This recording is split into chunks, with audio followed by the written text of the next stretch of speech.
Alhamdulillahi Rabbil Alamin. Hamdan kathiran tayyiban mubarakan fih. Asyhadu an la ilaha illallah wahdahu la syarika lah, wa asyhadu anna Muhammadan abduhu wa rasuluhul karim. Allahumma salli wa sallim ala nabiyyina Muhammadin wa ala alihi wa ashabihi ajma'in. Amma ba'd. Rabbi shrah li sadri wa yassir li amri wahlul 'uqdatam min lisani yafqahu qawli. Segala puji bagi Allah, kemudian salawat dan salam kepada Rasulullah, pada keluarga dan seluruh sahabat-sahabatnya. Bapak Ibu jemaah salat subuh yang Allah muliakan, insyaallah. Di pertemuan kita yang lalu kita sudah membahas salah satu dosa yang besar dan paling berat urusannya di hari kiamat, yaitu membunuh seorang mukmin yang tidak berhak untuk dibunuh. Dan ini Nabi mengatakan bahawa kehilangan dunia di sisi Allah itu lebih baik daripada hilangnya nyawa seorang mukmin. Begitulah marahnya Allah dan ancaman Allah terhadap para pembunuh yang membunuh saudaranya sesama mukmin yang tidak berhak untuk dibunuh. Maka berhati-hatilah bertindak di atas nama negara, karena belum tentu perintah negara sesuai dengan perintah Allah. Apabila negara menyuruh membunuh, maka lihatlah apakah dihalalkan dalam agama atau tidak. Belum tentu negara mampu memberi syafaat menyelamatkan orang yang disuruh untuk membunuh orang lain di saat berhadapan dengan Allah Subhanahu wa taala. Bahkan mungkin presiden pun akan hancur di tangan Allah ketika dia menyuruh para pasukannya untuk membunuh sesama mukmin. Baik, itu sekedar kita tahu dan kita ulang tentang bahayanya dosa membunuh. Kita lanjutkan berikutnya, masih dalam urusan menumpahkan darah, yaitu qatluz zimmi al-ma'sum amdan, membunuh kafir yang maksum darahnya. Dosa besar membunuh seorang kafir yang Allah pelihara darahnya. Jemaah Allah, dalam urusan akidah, Allah benci kepada orang-orang yang tidak mengakui Allah sebagai Tuhannya. Allah benci. Kebencian Allah lampiaskan ketika kafir itu masuk neraka, maka disiksa, dihabisi, dibinasakan oleh Allah seberat-beratnya siksa. Walahum adzabun alim, dan mereka kekal dalam neraka. Jadi kalau urusan akidah, Allah marah. Allah ancam dengan berbagai ancaman kepada orang kafir. Tidak ada jeda antara satu siksa dengan siksa yang lain. Jadi kafir itu tidak ada sayang Allah sedikit pun kalau sudah dia akhiri kematiannya dengan kekafiran. Di neraka mereka bermohon-mohon untuk bisa menghentikan siksa walau hanya 1 detik saja, tapi tidak berhenti. Di neraka mereka bermohon-mohon untuk bisa mencicipi makanan penduduk surga walaupun hanya sedikit saja. Allah tidak kabulkan. Selama-lama dalam neraka. Begitu marahnya Allah kalau urusan akidah, yaitu Allah tidak diakuinya sebagai Tuhan setelah Allah menciptakan setelah Allah memberi makan, setelah Allah menyayang-nyayang dan mengulur-ngulur waktu mereka di dunia. Itu urusannya dengan akidah. Tapi begitu berbicara tentang keadilan, maka Allah tegakkan keadilan seadil-adilnya, mulai dari hukuman-hukuman di dunia sampai di akhirat. Kalau urusan keadilan, wahuwa ahkamul hakimin, Allah lah sebaik-baiknya hakim. Allah tidak akan sakiti, tidak akan zalimi hamba walaupun dia tidak mengakui dirinya sebagai Tuhan. Allah tidak akan zalimi seorang hamba yang kafir walaupun dia tidak mengakui Allah sebagai Tuhan. Urusan adil itu ditegakkan Allah Subhanahu wa taala. Dan ini juga dicontohkan oleh Nabi sallallahu alaihi wasallam. Dan menurun kepada sahabat-sahabatnya ketika masa pemerintahan Umar bin Khattab. Dalam riwayat yang masyhur dan sahih, Amr bin As, gubernur di Mesir yang diutus oleh Umar bin Khattab, ketika ingin melakukan perluasan area masjid, lalu kemudian ternyata terhalang oleh satu rumah yang ditempati oleh seorang Yahudi, seorang nenek Yahudi.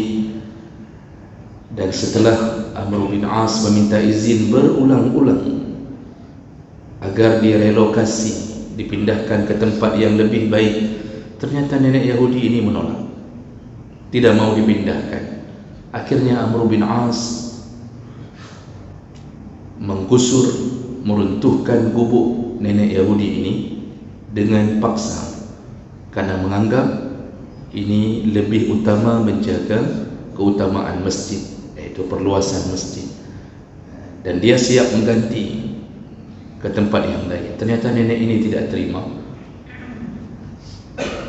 Dia utus kurir menuju untuk melaporkan masalah ini kepada Umar bin Khattab.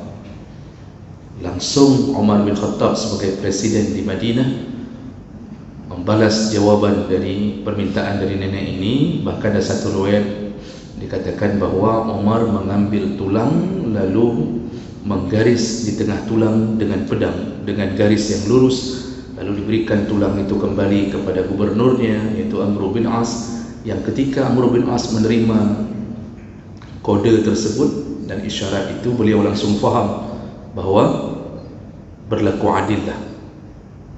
Jadi dirikan kembali rumah nenek Yahudi itu, didirikan kembali. Akhirnya tertundalah pembangunan itu sampai bertahun-tahun lamanya. Begitu keadilan pada orang kafir, mulai dari Allah tegakkan keadilan, Nabi tegakkan keadilan, kemudian diturunkan ke semua sahabat. Kalau urusan adil, Allah tetap paling adil dalam menangani semua urusan hamba. Bahkan kalau ada orang kafir yang terzalimi, kalau dia melaporkan diri kepada Tuhannya orang Islam, dia punya Tuhan selain daripada Tuhannya orang Islam, tapi dia terzalimi, kalau dia angkat tangannya, dia memohon kepada Allah Tuhannya orang Islam, maka doanya diterima Allah. Walaupun dia kafir, doanya diterima Allah. Ini Nabi sebutkan dalam salah satu hadis bahwa salah satu doa yang tidak ditolak Allah adalah da'watul mazlum, doanya orang yang terzalimi, wa in kana kafiran, walaupun kafir. Bukan karena Allah ridha terhadap akidahnya, bukan karena Allah ridha terhadap kekafirannya, tapi karena Allah ingin menegakkan keadilan. Kalau orang kafir berdoa karena dizalimi oleh orang Islam, maka Allah dengarkan doanya. Yang selayaknya Allah tidak akan dengar, karena mereka tidak percaya Allah. Begitulah adilnya Allah. Makanya selain membunuh seorang mukmin yang berakibat dosa besar, maka membunuh kafir yang maksum darahnya, terpelihara darahnya, juga dosa besar. Siapa yang dimaksud dalam beberapa hadis yang akan kita bacakan ke depan, yaitu golongan kafir yang bukan kafir harbi. Jadi kalau kita belajar tentang dunia kafir ini dalam literatur Islam tentunya, kita akan dapatkan beberapa istilah kafir. Di antaranya, yang pertama kafir zimmi. Kafir zimmi ini adalah kafir yang telah memiliki zimmah, ahlu zimmah, jaminan keamanan, jaminan perlindungan, iaitu kafir yang tinggal di negara Islam lalu bersedia untuk membayar pajak. Jadi Allah menyebutkan qatilul ladzina la yu'minuna billahi wala bil yaumil akhir dan seterusnya. Di ujung ayat Allah sebutkan hatta yu'tul jizyata an yadin wa hum saghirun. Jadi kata Allah, bunuhlah orang-orang kafir yang mengkhianatimu wahai Muhammad, yang tidak beriman kepada Allah dan seterusnya, sampai mereka membayarkan jizyah, sampai mereka membayarkan upeti atau pajak,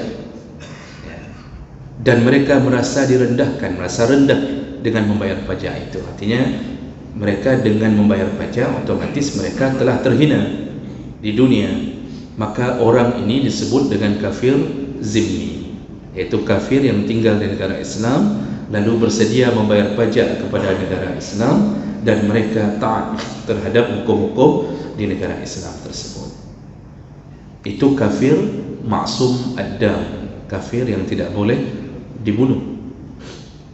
Kemudian yang kedua, ada istilah kafir mu'ahid, yaitu kafir yang telah melakukan perjanjian atau MOU, perjanjian damai dengan negara Islam. Jadi di saat seperti itu, mereka yang masuk ke dalam list perjanjian itu, negara mana dengan negara mana, maka tidak boleh diganggu, tidak boleh dibunuh. Kemudian yang ketiga, ada yang disebut kafir musta'min atau musta'man, yaitu kafir yang lari dari negaranya lalu mencari suaka di negara Islam. Lari dari negaranya, wallahu alam, mungkin karena penindasan atau karena ingin mengenal negara Islam lebih dekat, lalu dia meminta suaka, meminta perlindungan dari negara Islam. Ini juga haram darahnya untuk diganggu. Jadi tiga kafir ini Nabi langsung mengharamkan kita untuk mengganggu dan membunuhnya. Satu-satunya kafir, golongan kafir yang halal darahnya adalah kafir harbi. Kafir harbi adalah kafir yang memusuhi Islam, berusaha untuk membunuh orang Islam, lalu kemudian mulai melakukan serangan-serangan terhadap Islam. Dan ini disebut kafir harbi, halal darahnya kapanpun, dimanapun. Nah, jawab melakukan Allah Subhanahu Wa Taala. Ada beberapa hadis yang menyebutkan tentang keharaman membunuh kafir yang masuk dalam tiga golongan tadi, yaitu kafir zimmi, muahid dan musta'man.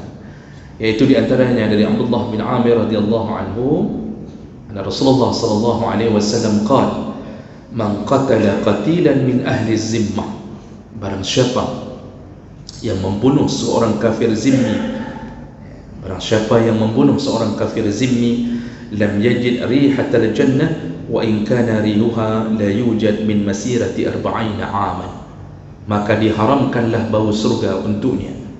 Barang siapa yang membunuh kafir zimmi yang telah berlindung di negara Islam dan membayar pajak, dia taat, tidak mengganggu orang Islam, dibunuhnya, maka haramlah bau surga untuk orang yang membunuh ini. Artinya kalau ada orang mukmin membunuh kafir, orang mukmin ini diharamkan surga. Padahal bau surga, kata Nabi, bau surga itu telah tercium dari 40 tahun sebelum mencapai pintu surga. Ini maksudnya, jangankan mendekat ke pintu surga, dari jauh pun sudah tidak sampai lagi ke surga. Pintu surga sudah tercium wanginya. 40 tahun lagi kita akan sampai ke pintu surga, sudah tercium bau surga. Tapi Masya Allah, pembunuh kafir zimmi, jangankan masuk, mencium bau surga pun tidak dapat, langsung dihujamkan Allah ke dalam neraka. Ini ancaman Nabi SAW, hadis An-Nasai dengan derajat yang sahih. Dalam hadis yang lain, Rasulullah mengatakan tentang kafir mu'ahid, yaitu kafir yang telah melakukan MOU dengan negara Islam, melakukan perjanjian damai, lalu dibunuh. Maka Rasulullah mengatakan, man qatala mu'ahidan, barang siapa yang membunuh seorang mu'ahid, kafir yang mu'ahid, lam yarih rahiyatal jannah, juga sama diharamkan mencium bau surga. Padahal bau itu tercium 40 tahun sebelum kita mendatangi pintu tersebut. Hadis riwayat Bukhari. Kemudian kafir ma'manah atau kafir yang mencari suaka, ini juga haram dibunuh. Allah mengatakan dalam surah At-Taubah, wa in ahadun minal musyrikin istajaraka fa'ajirhu hatta yasma'a kalam Allah summa ablighu ma'manah. Kalau ada seorang kafir mendatangimu wahai Muhammad, meminta perlindungan darimu, lindungilah dia sampai dia bisa dan ada kesempatan mendengarkan kalam Allah, lalu berikanlah dia tempat yang aman, kata Allah Subhanahu wa ta'ala. Ini semua hadis-hadis menunjukkan kemarahan Allah kepada mereka yang membunuh orang-orang kafir yang bukan kafir harbi. Maka dengan begitu, Bapak Ibu yang Allah muliakan, kalau ditanya orang, apa hukumnya melakukan bom bunuh diri? Kita berada di satu area yang mungkin dipenuhi oleh orang kafir, dan itu masyarakat sipil, lalu kita melakukan bom bunuh diri.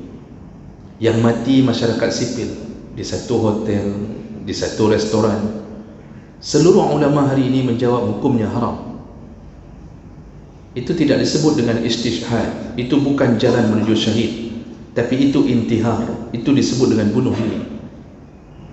Karena orang-orang kafir sipil ini, mereka tidak mengganggu orang Islam, kecuali yang kita serang memang orang-orang yang benar dan nyata terbukti telah menyerang Islam dalam masa perang, atau kita masuk ke dalam militernya orang kafir, sebagaimana orang Palestin melakukan bom bunuh diri di tengah-tengah militernya orang Israel, di saat mereka tidak ada senjata kecuali itu. Di situ masih ada kemaafan untuk urusan itu, masih banyak ulama membolehkan. Tapi kemudian kita marah dengan kafir Israel, tapi lalu kita bunuh kafir di Hilton, kafir di Hotel Marriott. Tidak ada ulama yang mengatakan boleh, tidak ada, karena kita salah sasaran. Kalau mau berjuang, berjuanglah di tengah militer Israel itu, hancurkan mereka sampai bom bunuh diri pun insya Allah dibolehkan kalau tidak ada alternatif senjata yang lain. Maka berhati-hati mengganggu Cina yang tinggal di Laut Tsunami tanpa ada kesalahan yang mereka buat. Kita datang, kita bunuh, kita ambil hartanya, kita rampok dengan dalih bahwa mereka kafir, halal darahnya. Karena ada orang yang begitu, mereka berfikir punya Cina, habisi saja, itu bukan orang itu. Oh, mereka melakukan maksiat di tengah kota, tidak tutup aurat, mereka berlenggak-lenggok, menampakkan semua kemaksiatan yang berbentuk pada jasad atau apa saja. Itu tidak layak untuk dihalalkan darah, tapi ambil hukuman. Sayangnya kenapa pemimpin diam? Di saat paha-paha Cina berkeliaran di Laut Tsunami, pemimpin diam, MPU juga diam. Seharusnya ditegakkan syariat ini di tengah kota. Tidak usah terlalu bangga dengan mengatakan kota Laut Tsunami, kota bersyariah segala macam. Maksiat merajalela, maksiat merajalela. Ini dulu yang harus dihabisi. Kalau ini habis, insya Allah banjir sekuat apapun tidak akan menenggelamkan Laut Tsunami. Paling cuma jalan-jalan tertentu saja tenggelam. Kalau maksiat kita berhasil tegakkan, pembangunan infrastruktur bagus, tetapi kalau mau dipelihara Allah, infrastruktur itu terpelihara, maka maksiat yang harus tegakkan. Orang kafir berbuat maksiat di negara Islam, itu ditangani bukan dengan cara membunuhnya, tapi lepaskan maksiat dari tempat itu. Dan itu berlaku untuk kafir dan berlaku untuk mukmin. Maka jangan coba-coba membunuh orang kafir, apakah dia Cina atau siapa saja, atau orang Hindu atau siapa saja, kalau memang bukan termasuk kafir harbi, bukan termasuk kafir harbi. Dan ini jangan sampai seakan-akan ada sebuah kemudahan untuk membunuh orang di luar Islam. Tidak. Islam itu agama yang baik, agama yang damai, agama yang adil. Tuhan kita adalah Tuhan yang adil, yang tidak akan menzalimi hamba dengan urusan-urusan yang tidak layak untuk kita lakukan. Maka mudah-mudahan apa yang kita dengarkan bisa menjaga kita dari perbuatan-perbuatan yang menyebabkan kemarahan Allah dan Rasulullah sallallahu alaihi wasallam. Demikian, semoga bermanfaat. Subhanakallahumma bihamdik, asyhadu an la ilaha illa anta, astaghfiruka wa atubu ilaik. Wassalamualaikum warahmatullahi wabarakatuh.